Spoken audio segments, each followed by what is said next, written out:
Welcome into Rounding the Bases. Round the bases. Everybody knows Joel Goldberg. It's around the bases. Everybody knows Joel Goldberg. Hey, everybody, welcome into another episode of Rounding the Bases, presented by Community America Credit Union, invested in you. Really excited for today's episode because it involves someone that I get to see every year in my job. Before we get to that, quick shout out to Chief of Staff Kansas City, making connections that matter. My good friends here, getting ready to do an event with them in the off season. But whether you are in Kansas City on the East Coast, like my guest is right now, on the West Coast, like he is when he's working during the summer, wherever you're at, if you're in the hunt for a job, looking to hire someone, need a resource, check them out, chiefofstaffkc.com, making connections that matter. I love my partnership with them. I love that in my job and traveling around the country in my role as the sideline reporter and pre and post game show host, and the fact that we do travel, not everybody in my role does, that I get to meet some of the most interesting and coolest people. And my guest today certainly is one of them. I think those of us in this business, whether we're play-by-play or color, or whether we are sideline, pre-post, there's a bit of a fraternity, and really we spend a lot of time at the field just catching up and what's going on with your team, what's up with this. And so we get to know some amazing people. And my guest today is one of my favorites in baseball. I'm going to be joined by the voice of generations. His name is Dave Sims, the award-winning Seattle Mariners announcer behind some of the most celebrated calls in the franchise's history. But that's just one highlight from a storied career that has been bringing the energy of live action sports to 5 decades and counting, although he looks like he's still 30, 40 years old. In his latest project, he goes beyond the baselines as host of the Hey Now podcast, uniting family with sports fans and checking one more box in his impressive list of multimedia achievements, and many more to come. First off, a courtesy of Root Sports and the Mariners, here's a little bit of Dave's work. Just need a base hit. You got JP's going to be flying from second. You got the bases loaded. Bauer's well fouled down the third base line. Biggest pitch of the year here for the Mariners. 3-2, bases loaded. Cishek, the pitch. Base hit, left field. Here comes JP. Bauer scores. JP scores. Mitch Haniger. What a night. What a night.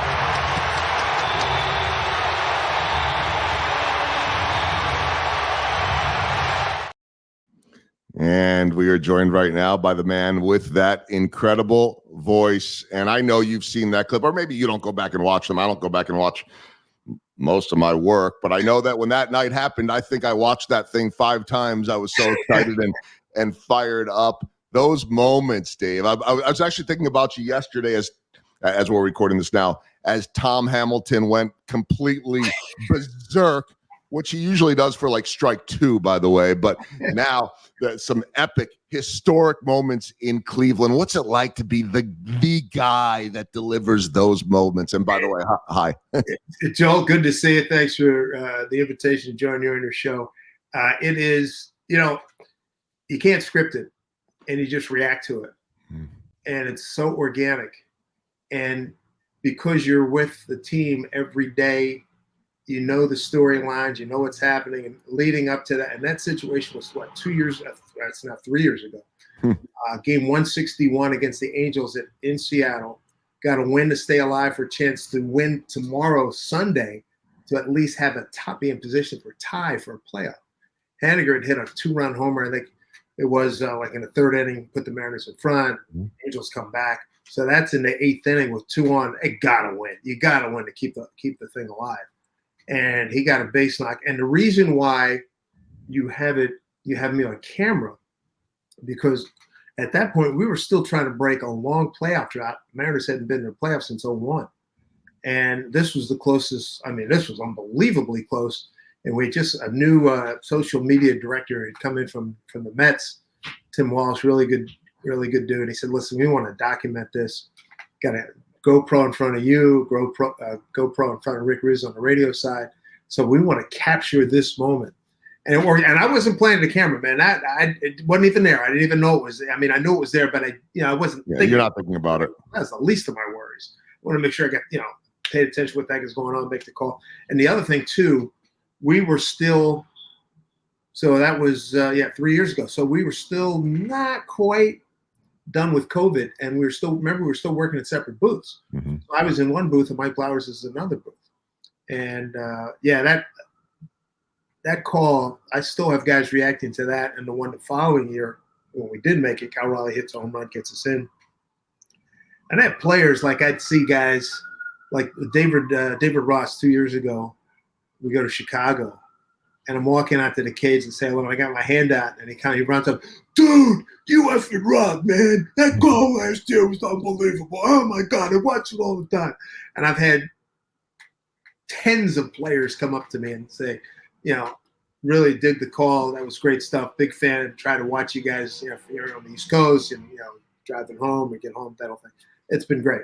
It's really been great. And that stuff matters. You don't do this to get compliments from the players. I mean, really all of this is for the fans, although some of what you do is for the players in the sense that their families, as we learn, they pay attention, they watch everything. That could be in Venezuela, that could be in Mexico, that could be in the South, in the North, wherever it is, right? And so it all matters. I've understood that in a 106 loss season or a 100 win season, whatever it all. We had 106 last year, but But it does all matter. But I got to think when you get that compliment from a player, like to me, some of my favorite compliments from players have been when they've pulled me aside and just said, I appreciate your professionalism. I appreciate the way that you work with us. And I got to think when you hear that, I don't know if you saw, there was a kind of a viral video after, I think it was Howie Rose had the big Alonso homer, and he gets on the plane and they play it on the plane. And all the players start standing up and clapping and cheering for him. And I'm like, that's not why you do it, but boy, it's got to feel pretty good to get that recognition. As soon as I saw that clip, and I go way back with Howie because we were WFAN together. I said, "Hey, brother, you nailed that. That was such a good call." And it was and it was funny. He said, I didn't want him to play. I was embarrassed. I said, embarrassed. I said, it was a fabulous call and an unbelievable moment. And I'm glad that you stood up and went back and high-five, although he missed the high-five with Harrison Bader. But I was happy he went back and accepted the flowers from the guys, man. It was good stuff. Yeah, anybody that's listening, just go to YouTube and punch in Howie Rose, Pete Alonso, and it's pretty cool stuff. I told you before we started, and I know that you can roll like this for sure, that this conversation will go wherever it goes. And so as I'm starting here, I wasn't planning on going here, but I sit there and think that, these moments are moments that the big ones that'll be played forever on whatever format they're playing these things in years and 100 years. And we certainly didn't know there'd be podcasts 20 or 30 years ago, but and so many of them, and so many of them, but how, you talked about not scripting it. Everybody's different. I think most guys would say they don't script it, but how do you think about those moments, understanding that they're going into the library? They are part of the history of a team that will be there forever. They still play great Jack Buck calls. They still play great Vince Scully calls. What kind of responsibility is that? Well, I tell you, the fact that I have a substantial newspaper background, interning 2 years at the Philadelphia Inquirer, 7 years at the Daily News as a reporter, and working at the Daily News, it was a morning paper, so I'd have to write for a 5 o'clock p.m. edition, like a 10 o'clock, an 11 o'clock, and a 1 o'clock. So when I was covering games at night, you had to write bulletin leads. You're writing the body of the story, and then you're topping it with a bulletin lead.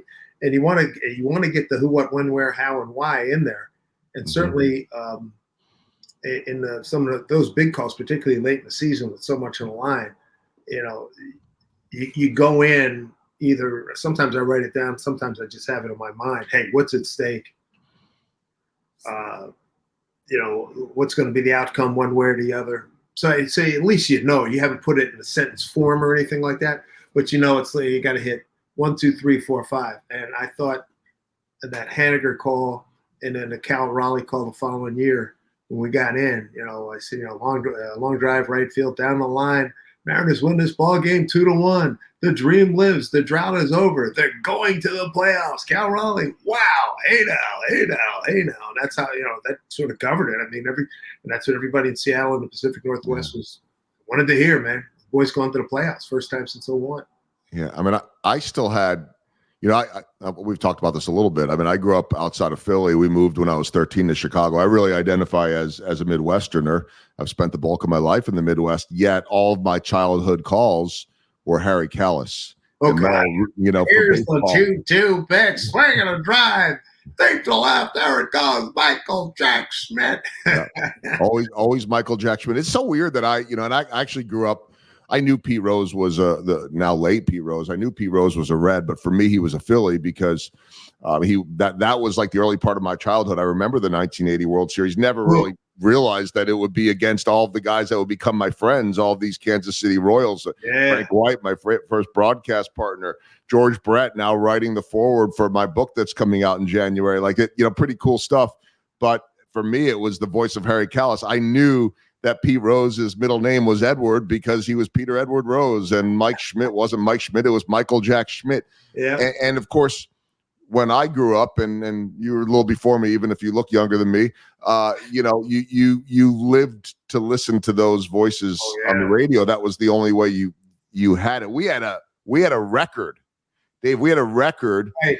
That was the summary of the 1980 World Championship season, narrated by Harry Callis, that I wore out on the record player. Yeah. What a different generation now. And so I'm curious how because you have stayed relevant for all these decades and moved into every bit of other media. And it's not like you just started jumping into the podcast world. You've been interviewing people on shows forever. How have you been able to remain relevant on so many different platforms as the world evolves, because you've mastered that? I just be me, and I enjoy it. I adapt, I think. And I knew at a very early age I wanted to be in sports. I mean, I was a pretty good high school athlete, played a little bit in college, but I knew I wasn't going to be a chemistry professor. I knew I was not going to be an economist or anything like that. And I got major respect for those cats too. But I try to, I get now, especially now, they're 41 and 37, but I stayed young with my kids. And I just enjoy the whole thing, man. You can hear the horns bleeping out. By the way, for anybody wondering what's going on in the background there, he lives in the off season in New York City. So you can't not have New York City in the background. Absolutely. We got, yes, I'm on, man. Is my wife. My wife and I still on. We got today's cleaning day, so we get that going on. We got traffic on a gorgeous day here in New York. But I love what I do, and I try to keep up and try to stay current with just about all the trends, the things that are going on. I enjoy it. I think I'm a people person. I think I have enough intellectual curiosity to step in pretty much anywhere. I mean, and I did let's see. WNBC Radio, I did 1986 to 88, 3 years of talk radio. And then I did another 3 or 4 years of WFAN. That was after I'd had all the newspaper stuff. So, I always wanted to be in broadcasting, but I don't have a master's degree, but I think that the 7 years I had at the New York Daily News threw me in the deep end, swim out. Hey, kid, that sucked. You got to rewrite this. All these old timers. I felt like that's an advanced degree that I have, and it's really played well here since I got into broadcasting. Yeah, the background and the journey to get there is interesting. I mean, nowadays we'll see a lot of writers that move into a broadcast career, not necessarily play-by-play, right, but I'm thinking about a JP Morosi, who does such a great job with all of his national reporting. Insiders, yeah. The insiders, and by the way, he'll be the first to tell you, well, or at least tell us that we were, Jeff Montgomery and I, the first ones ever to put him on TV. Detroit wasn't doing it. We thought he'd be a great guest. You know how we'll have announcers and experts on from time to time, like yourself, and then Detroit liked it, and they had him on, and and we never saw him again. He went on to national stuff. Jeff Passan, who started here in Kansas City, in Kansas City, now known for his ESPN reporting. Your background though is different, and I don't see a lot of people going from the beat or writing to the booth. Was that What was the plan for you? What did you want to do? The plan was to get into broadcasting. When I got out of little Bethany College in West Virginia, I had done an interview down the road of Wheeling, West Virginia. I'll never forget this guy named Mark Davis. And I was like my first semester of my senior year. And he wanted to hire me on the spot because I did a lot of radio in school. He said, but we don't have the money. We don't have the spot right now, but I'll send you a resume, your tape. Because I did an audition right there in the studio, crushed it. And I thought I was gonna be in Peoria, Illinois, right before I graduated. And then the guy said, "Nah, the guy you were gonna replace, he came back. Give me a call in 6 months." So I wound up starting out in sports writing, but I always had my eye on being in play-by-play. And as you no doubt have noticed, there are very few black play-by-play guys on the national scene. And in baseball, full time, I'm the only one, I believe, as a lead guy. But I didn't, Bill White was one of my heroes because he was out in front with the Yankees and ABC. And that certainly, gave me something to shoot at, a North Star, if you will, to follow that and try to get in there. But as much as I would have liked to have been broadcasting at 30, I'm real happy with the way things worked out. I mean, I got the Mariner job, full-time baseball job. I'd done ESPN in 93, 94. But full-time with the Mariners, I was 54 years old. And a lot of guys, before, I'm on 20, he's in his 23rd year, one of those kind of deals. Had so many, near misses with a couple of NFL teams, a couple of baseball teams. Either radio or TV, rug got pulled out from under for whatever reason. But all around, knock wood, thank God, things have worked out really well. But I enjoyed the heck out of my life, Yeah, well, and you do everything, and you do it with so much energy and passion, and your Rolodex of, I'd call it, sports celebrities is as good as anybody's, I think, in the country. You've built those relationships and those connections. You in your playing day background, high school and in the college, you were multi-sports, so maybe it's only appropriate that you're in multi-sports. I know from my end, I always thought that, I wanted to either be the local news guy doing the sports, like the local affiliate. And that too, those were the guys that I grew up watching. Don Tollefson in Philadelphia, and Mark G. and Greco in Chicago. Like those were my heroes. But then I also love the play-by-play guys. So I sort of ended up in like a combination of something in the middle of those two. But for you end up in the booth, and you've been in the booth in so many different sports. Like for me, I always thought, I don't know, I don't really care what sport I get into. I just want to be there. And I've always just, whatever sport I've been in, and it's been mostly baseball and some hockey and originally some football, whatever sport I'm in is the one that I love the most. I'm curious if that's the way it is for you. It sounds like you're saying, well, whatever's paying the check, but if you can't get excited about broadcasting sports, I don't know how you do. So is that what it is for you? Yeah, people, because I've done doing Major League Baseball, I did the NFL for like 18 years. I'm still doing college basketball, I did college football.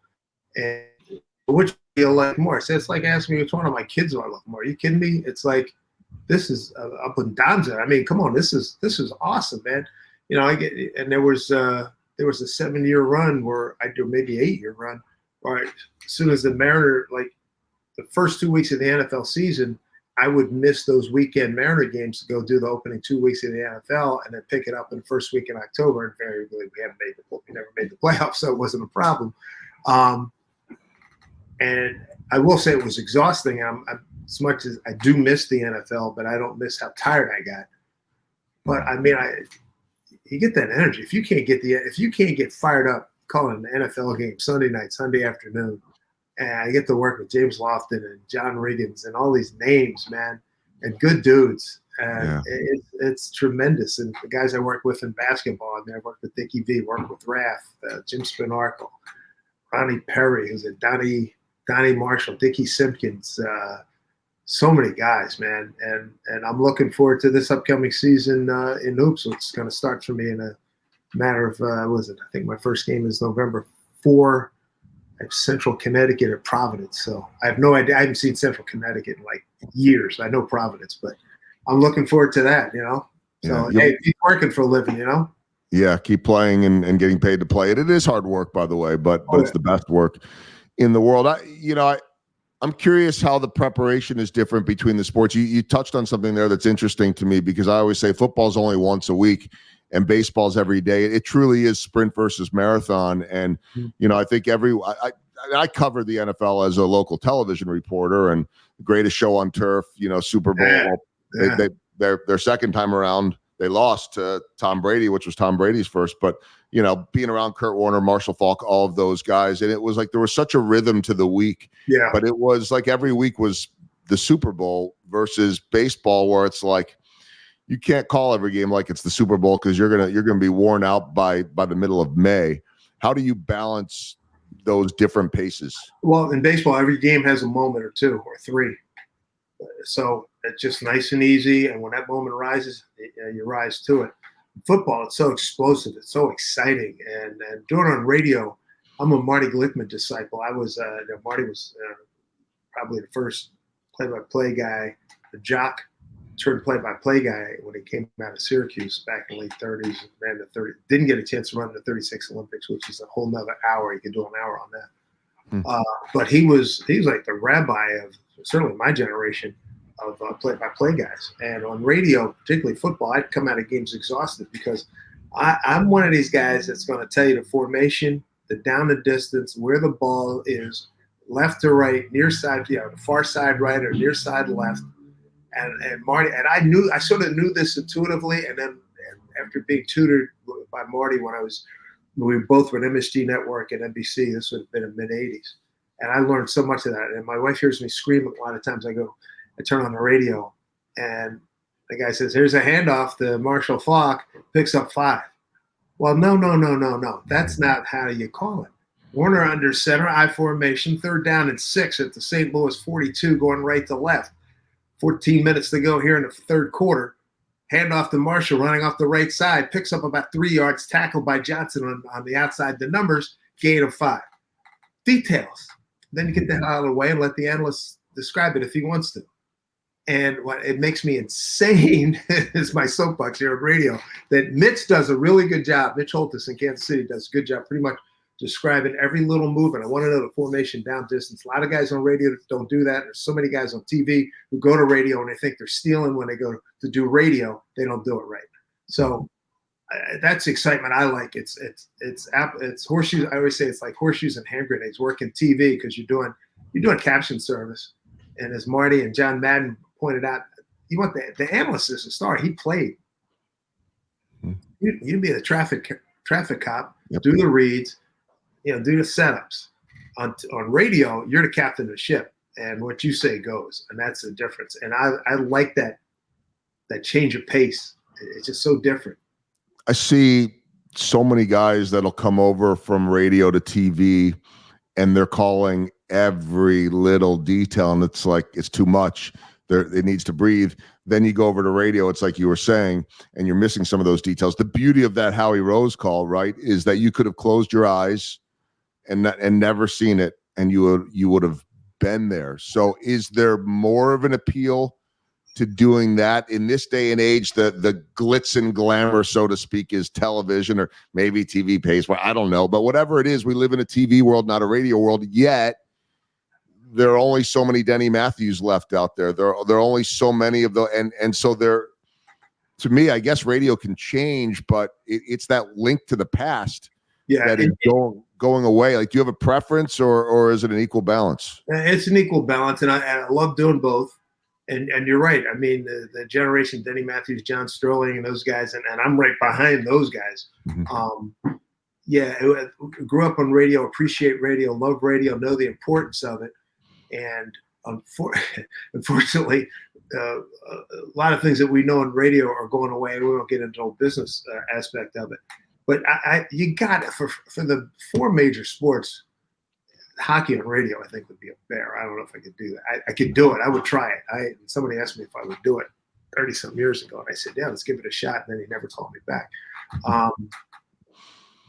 But yeah, it's there are challenges to doing both, and again, that's what I love about it. And radio, you got to have radio for football, baseball, basketball, because not every you're driving, you're walking, the earbuds, you want to hear what the hell's going on.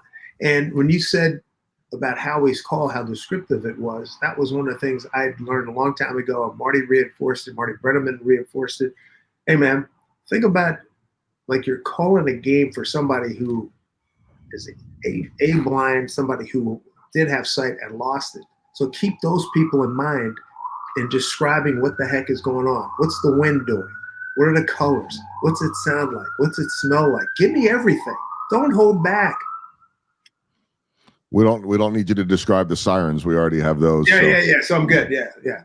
All we need now, if I'm trying to picture being in my hotel room, in New York when the Royals are playing the Yankees or the Mets, but this would be more like the middle of the night, the garbage truck coming up outside. Oh, yeah. That it's either 3 o'clock in the morning or sometimes you're trying to sleep at 6 o'clock. You want to get that extra hour, and you go. Yeah. I'm not complaining though. Like there's nothing like the sights and sounds in New York. It's completely unique, which for you, I'm sure is really great to get back there in the off season and two totally different worlds, right? Maybe it's like going from TV to radio, but not quite. But I mean, going from Seattle, which to me is one of the most spectacular places in this country, one of my favorite trips, to New York, totally different energy too. How much does that energize you? Oh, I love it. We got in Monday night after, we got a flight that was delayed taking off.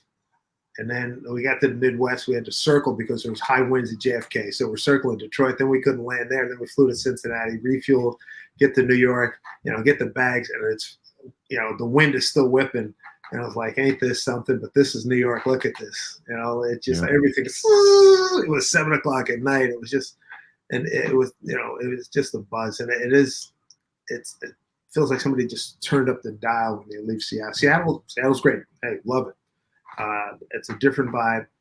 Here, everything. Seems like everything is consequential here. We certainly make it consequential here. Just walk into the local deli.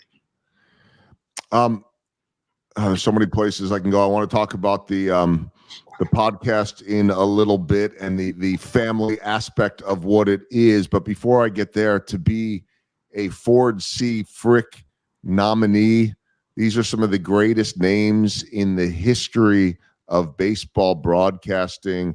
I know you're a humble guy, but what does it mean to have your name out there?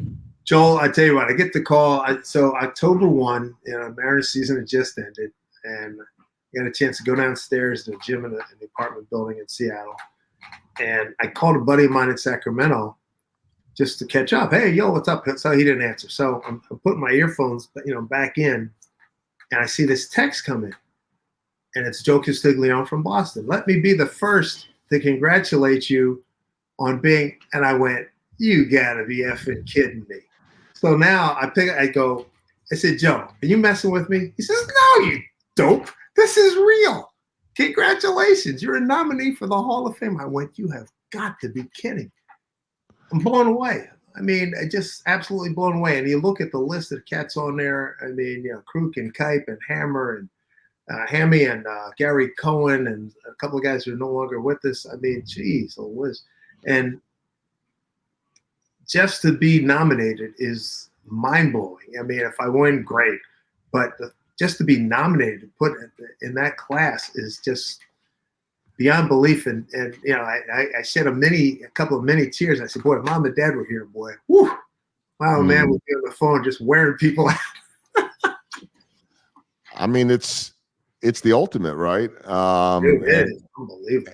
And to get that call also from Joe Castiglione, who just went into the Hall of Fame. Yeah. I mean, this is as big as it gets. Yeah, and it's a peer group thing, as you know.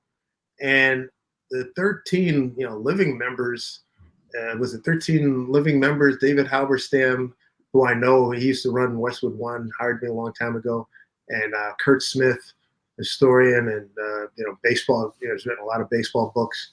I mean, he's talking about Eric Nadell and Marty Brenneman and Costas and Al Michaels, and there's a whole bunch of guys on that panel who are casting the votes. And I know Eric a little bit more than anybody. Well, I haven't talked to Bob yet, but said, "Hey, man, whoever's on that nominating committee, thank you very much." He says, "Oh, heck yeah." He says, "Yeah, a lot of support." I was like, "Man, that's Yeah, that's chilling, man. It's chilling." yeah, it is chill. I mean, it's and well deserved, by the way, too. And I know everybody around baseball that knows you like I get to know you, and just in the different cities would say the same thing. And I know Mariners fans and fans around the country, for that matter, in the world would say the same thing as well. So you can't control those things, obviously, other than your output and the way you treat people, but you do. But I want to get back to something, because I remember during the pandemic, I was doing a little podcast with Victor Rojas, former broadcaster. Oh, yeah. We had on, I think we had on you and Bob Kendrick of the Negro Leagues Baseball Museum, and talking about this and that, and some of the topic was race and racism. And I was thinking about this. I mean, there are only a couple of African Americans in a booth right now. A couple of years ago, when I had Susan Waldman on, she was talking about not so much being a pioneer, but that, yeah, it's great there's so many women that are on the sidelines now, but I'm still the only one in the booth. That's changed a little bit since, but yet not much has changed in the booth. And I go back to my early years in just growing up as a kid. I remember when Ron Jaworski was the quarterback, of the Eagles, the great Jaws. Yeah, I worked with Jaws. Yeah, I did games with him. Yeah, and I never. But when I started covering football, and the Rams, St. Louis Rams, and playing the Eagles, and every time I'd see Jaws, he'd remember my name and come up and give me a hug. And I'm like, man, that was my quarterback as a kid. Anyway, that wasn't my point. But my point is that I remember when Randall Cunningham burst onto the scene, and he could only be trusted as the third down back, the guy that could go run. And maybe Doug Williams broke in a little bit of a barrier there, being the first black quarterback to win a Super Bowl, right? You bet. Now, I don't think for the most part, I don't think people think about, wait, that quarterback's black. You look out there, and a good chunk of the quarterbacks are black. And certainly we have the greatest quarterback in football in Kansas City, and Patrick Mahomes. So to me, it seems like there's progress in the sense that we're not even caught off guard. Oh, yeah, not at all. Not caught off guard. Yeah. Basketball, you don't think twice about an African-American coach. Football getting a little bit better. Baseball, we know representation is down on the field. Certainly not like player-wise, like the 70s and 80s, the Ricky Hendersons and the Willie Stargills and the Tony Gwynns and the Dave Parkers and the greatest players in the game. So I'm not so sure about the whole discussion about African-American baseball players, right? Well, I'm sure about the discussion, but it's been talked about a lot, and there's a lot of work to be done. But how are there not more people that look like you in a television or radio booth in baseball? Yeah, it's funny you mention it, because an old friend is a retired judge in Philly, and we competed against each other in high school. And he has, for 58 years, been taking care of black and Hispanic kids in Philly, travel baseball. Hey, $400, not this $15,000, and we'll travel everywhere, and it's been a winning tradition. But he says he can't get the black kids out. He's got largely Hispanic kids and a few white kids. Baseball in the black community does not have the same hold on the community as it did when I was growing up in Philly. I mean, my maternal grandmother was as big a baseball fan as there was. My paternal grandmother, one of her best friends, was a housekeeper for Connie Mack. When Jackie Robinson would come to Philly, my father said, "You can't believe how many black folks came out to games." I know Bob Kendrick can tell you all those stories. And when I played American Legion ball, a really good team, we won the city one year, we runner-up another. It was an amalgam of black and white kids from private schools, Catholic schools, public schools. So we're talking, that's 1970, 71. It has fallen off the face, it almost fallen off the face of the earth. These days, there's no, in terms of wanting to, when you tell a kid, "Hey man, you're a really good baseball player, but we gotta get your game to a point where where you're eligible to come up to the major leagues. You're gonna have to ride a bus for a couple of years." And if he's an elite athlete and he's been playing 3 sports and he knows that is down the line, he's taking basketball, he's taking football, and they make ginormous money early on. Whereas in baseball, Tell you what, you come through the minors, you get it done, you make even more money on this side. And that's what I try to tell guys. I say, hey, man. So that's why I'm thrilled to see the 100 greens of people like that come in.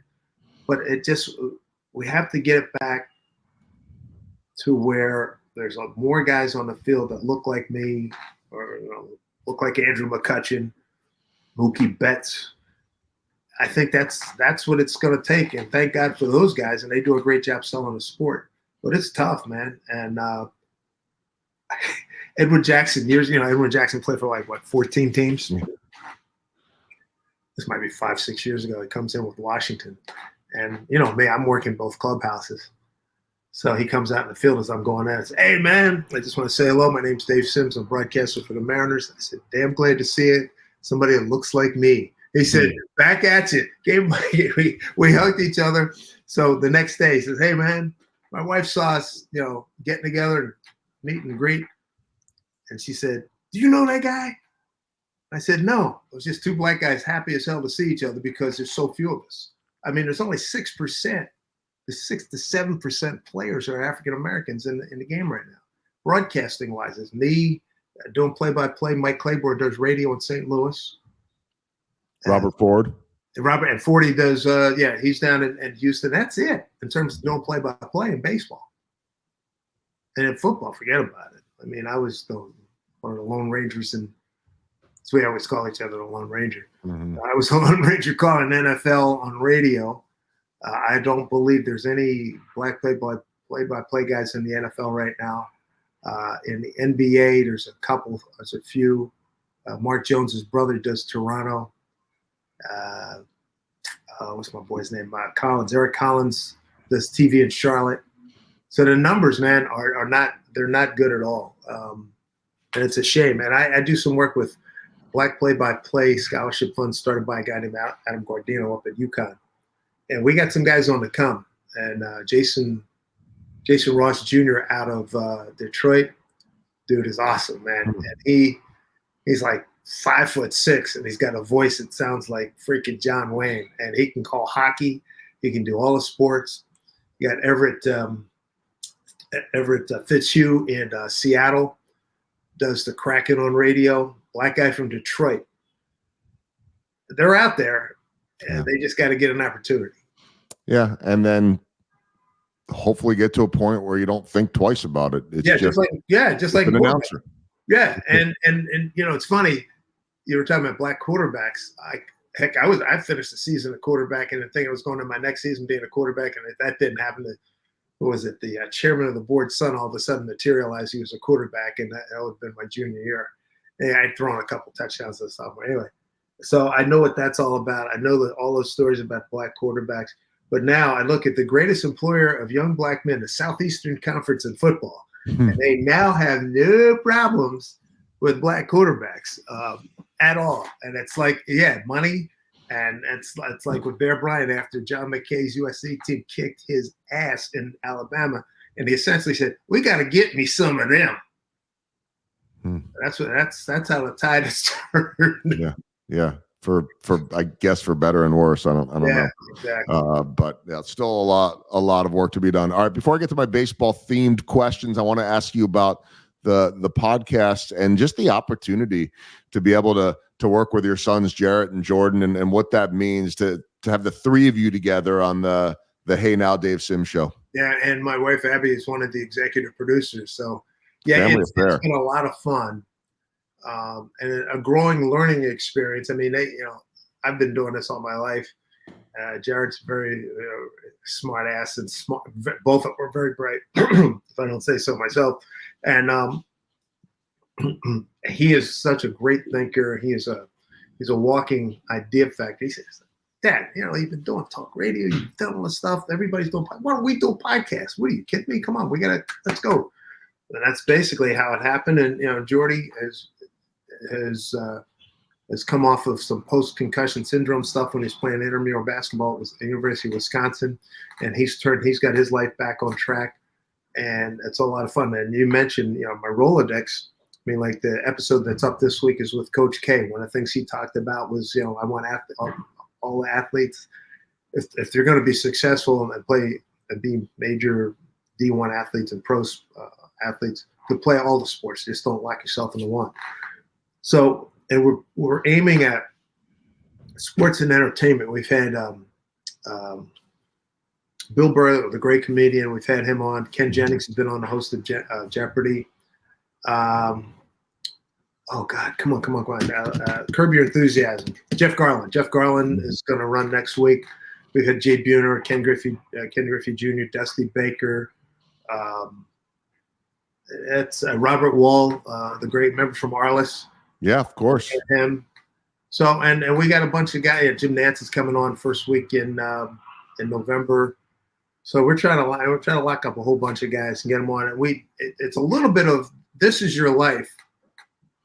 Although I'm no Ralph Edwards, to come out with a book and that do one of those deals. But we want to find out the origins of people's career and the success and the trigger points. So we have a lot, and we have some laughs with it too. So we really enjoyed it. It's been a lot of fun, and it's growing.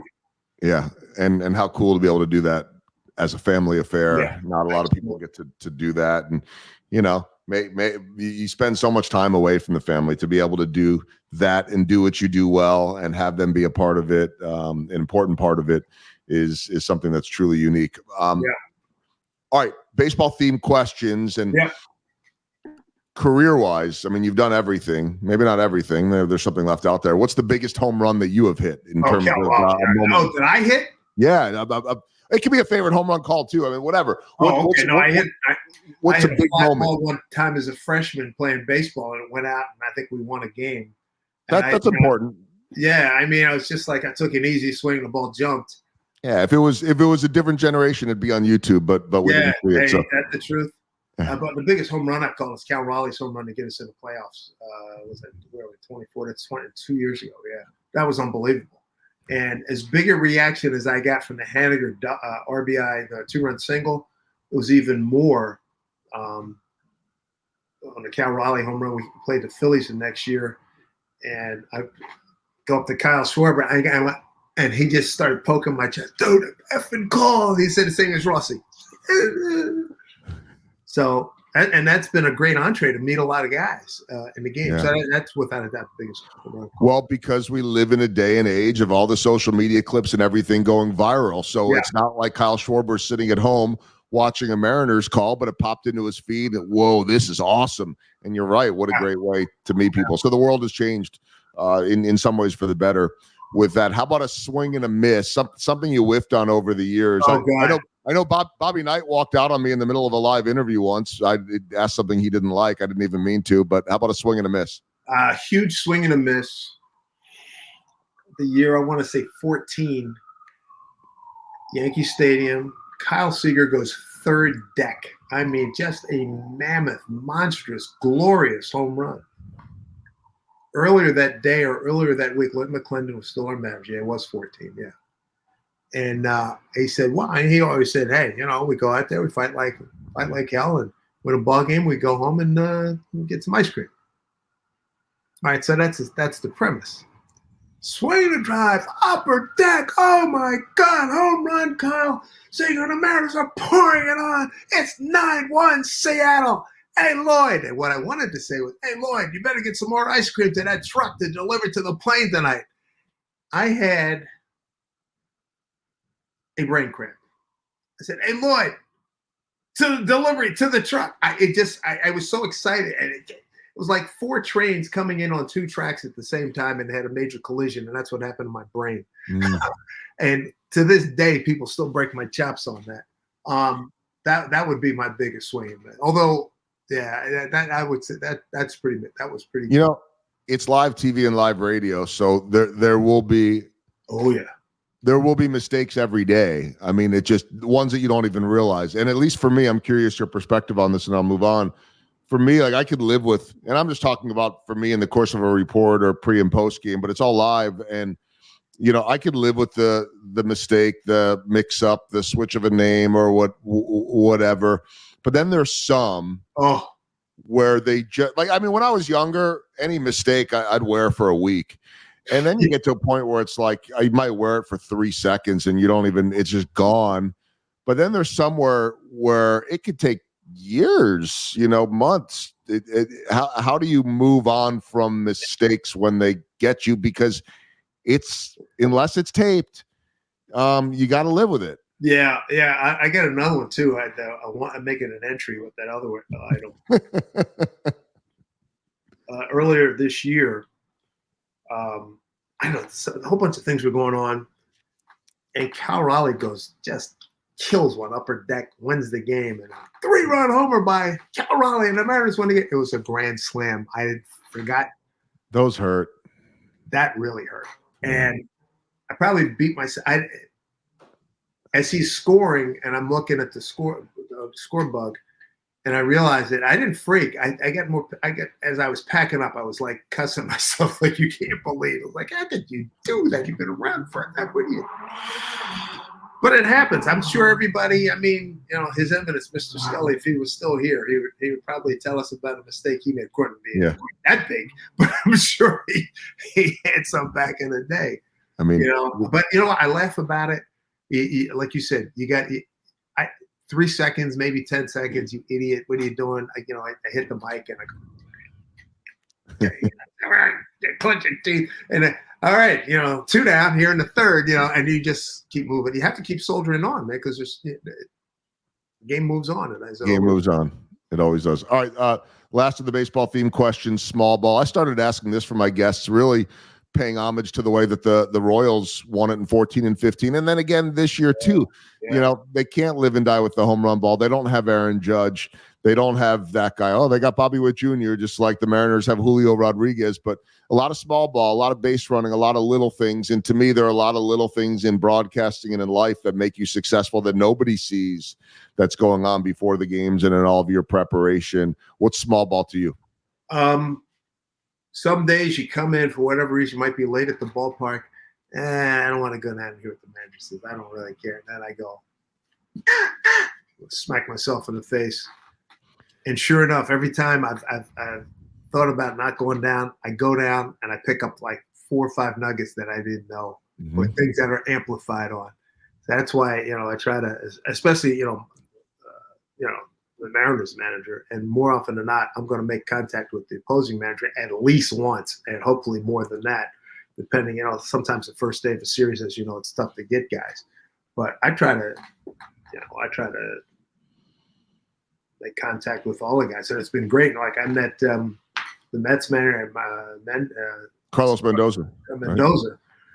Met him for the first time. Oliver Marmol met him for the first time, and most of the other guys who've been around for a while. I know some of the batting coaches, James Rawson with the Yankees, and a couple of guys with the Twins.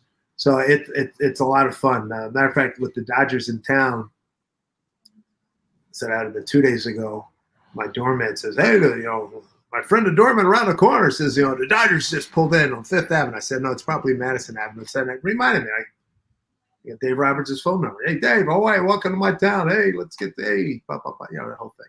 So, and he wasn't kidding the other day when I talked to him. He says, "We're going to try. We've had so many injuries in the pitching staff. We're trying to piece it together. Piece it together. They are killing the Mets." Yeah, they are. While we're there, by the way, how good have these playoffs been? Fabulous. And we're going to go out to dinner. Like yesterday, we went to a Broadway show, came back and picked up the Yankee game midway, watched that till the end of it. And then I went to a double-barreled action, a TV and a laptop, so I could watch both games when they were going concurrently. So that was great. I mean, sports fans, hog heaven. Yeah. Last thing, and before we wrap it up with 4 quickies, I'm curious. I mean, you talk about picking up the phone, Dave Roberts. You have paved a path and built those relationships over the years. And, just reaching out to Dave right there in a busy moment is it's a touch point, right? I mean, it's a way to just say, "Hi, hope you're doing well." And that's what we do every day. That's what I try to explain to people, that this business that we're in, baseball or any of the other sports for that matter, all the other ones that you're in, they're no different than any other business. They might be more fun. It's just the people business. I'm curious what you think of that. Oh, I totally agree, 100%. When I talk, I've spoken to kids either individually or in groups, or I got a couple of guys who were in the business and now teaching. Remember, it was at Anthony Amy's over at Virginia Tech. I said, the golden rule is always in effect, but I'm going to put a little twist to it. Don't be an asshole. All right? Be perfectly honest, perfectly frank. And nobody gossips more than people in our business because we're talking to people all the time. We know what's going on. You know, you hear things, you see things. You know, you establish yourself in a bad reputation. That's going to make it a very difficult climb for you. I don't say you got to kiss everybody's butt, but you know, be fair, be a good human being. All right, don't be a jerk. And I think if you can go on that, and then your work ethic and your talent will take over from there. And 5 decades or whatever later, you could still keep doing this thing, huh? Hey, right? Why not? You know, what did Steve Martin say? The most important thing of all, I get paid for doing this. It's a beautiful thing. Yeah. It really is. All right, 4 final questions as we round the bases and get you out of here. First one, do you have a bucket list guest with that massive Rolodex? Who have you not had yet that you need to have? As I told you, my son, our old son Jarrett, is a real go-getter. He's a walking idea factory. We were walking Central Park the other day, and he called, "Hey, what's up, blah, blah, blah. I'm working to get President Obama." All right, okay. He knows somebody who knows somebody, and you know, I heard, okay. I would say, and then another one would be Denzel Washington. And I'm a big Clooney and Brad Pitt fan. So if we get any of those dudes on, that would be. But I think if we could get the former President Obama on, I think that would be a ticket to everybody. Yo, okay. Yeah, I mean, I'd say Coach K is enough, but that's old hat for you now. So yeah, we know each other. You know, the last year or two, we did 18 years, and he says, "Geez, you know, we've been together, and most people are longer than most people are married." I said, "Yeah, no kidding." Yeah, right. We met back when he was in Army, when I was a newspaper writer. That's how that happened. And when he was asked to do then XM radio before it merged with Sirius, and we were down before I got the Mariner job, my wife and I were doing media coaching for D1 athletes and pros. And we were down there at Duke, and they really liked the presentation. They had us down a couple of times. Rutgers football had us in, basketball had us in. We were all over the country. And when that opportunity came up for a coach, he called me and I had this guy, John Jackson, said, "Would you be interested? Do you have any restrictions that would keep you from doing this?" And that's how Basketball and Beyond was born. Yeah. Second question as we round the bases. What's a perfect fall day in New York for you? You mentioned walking in Central Park. You mentioned some theater. What would be an ideal day? Late brunch, get a brunch on a Sunday. Walk the park and/or go to the Eagles are playing up here this weekend. So a friend of mine, dear friend, says, "You're coming with me to the Eagles-Giants game." So that's going to be a pretty good weekend. Another part of a great weekend, we got the grandkids right across the river. So they either come over here or we go over there. That's always a blast. They're 2 little girls, 7 and 5, and they're like, they're just great. They're unbelievable. And then maybe go have drinks with somebody afterwards. Come back. Yeah, no, it's not with, again, thank God, man. Things are, and I it's my Southern friend said, "Son, yeah, I'll keep your coverage when you marry that girl." Oh, good stuff. Third question as we round the bases. This is going to be a hard one only because it's like that version of asking you your favorite kid. But I want to, with all the people that we'll limit it to, people whose games you've called in any sport. You can go back to the track and field days. You get whatever it is. Give me a Mount Rushmore. Like is Ken Griffey Jr. on there? Give me your Mount Rushmore of greatest athletes that you've called. That I've called. Ooh, that's a good one. That's a really good one. It's my way of not asking you to ask your favorite or your biggest because there are too many. But now you got to find 4. Wow, no kidding. Well, becoming friends with Junior and calling what became his last home run in the bigs was pretty darn important. Wow. no one, working with Coach K and matter of fact, calling some Duke games. That's 2. I could have warned you on this, but I just didn't. Yeah, no. Wow, Junior, Griffey, football. I did a whole bunch of Tom Brady games. I did a couple of AFC Championship games. So I would say, Brady, Junior, Coach, and football, bit of hockey. I know. We asked Wayne Gretzky to come on the show between periods one time, and he came in. I thought that was pretty good. I mean, I could probably give you dozens of final. I know you could get to a lot. Yeah, but those off the top, real quick, those come to mind. That's a pretty good one. Yeah, Nelson Cruz was one of my all-time favorites too. What a great guy, slick baby. Oh, yeah. Cream of the crop. Guys like Nelson Cruz and Raul Ibanez. Oh, please, come on, elite, top of the food chain. As good as it gets. We could do a forever Mount Rushmore of just the greatest guys in the game. And the beauty of it is, and then I'm going to stop because I'll go off on a long tangent, is that not all of them are superstars.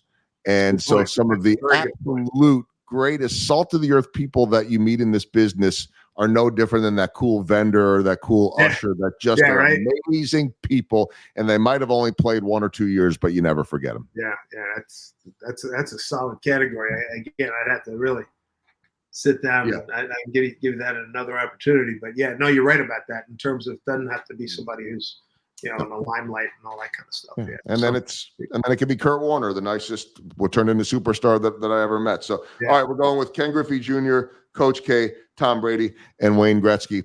That's a pretty good one. Last question, the walk-off. A young kid, you kind of touched on some of the advice before, a young kid that wants to break in. Maybe it's an African-American kid, maybe it's not. And, a young kid, I was this way, says, I want to do this because I love sports, which is true. If you're not in this business loving sports, you're crazy. But it's so much more than that. What is so special about this profession to you? Well, if you get the work ethic, and now you channel that into something that you like and more than likely love, and you know the game, and you want to be as Mr. Scully used to always talk about. When he was a kid, he would just lie underneath those big floor model radios just to hear the roar of the crowd.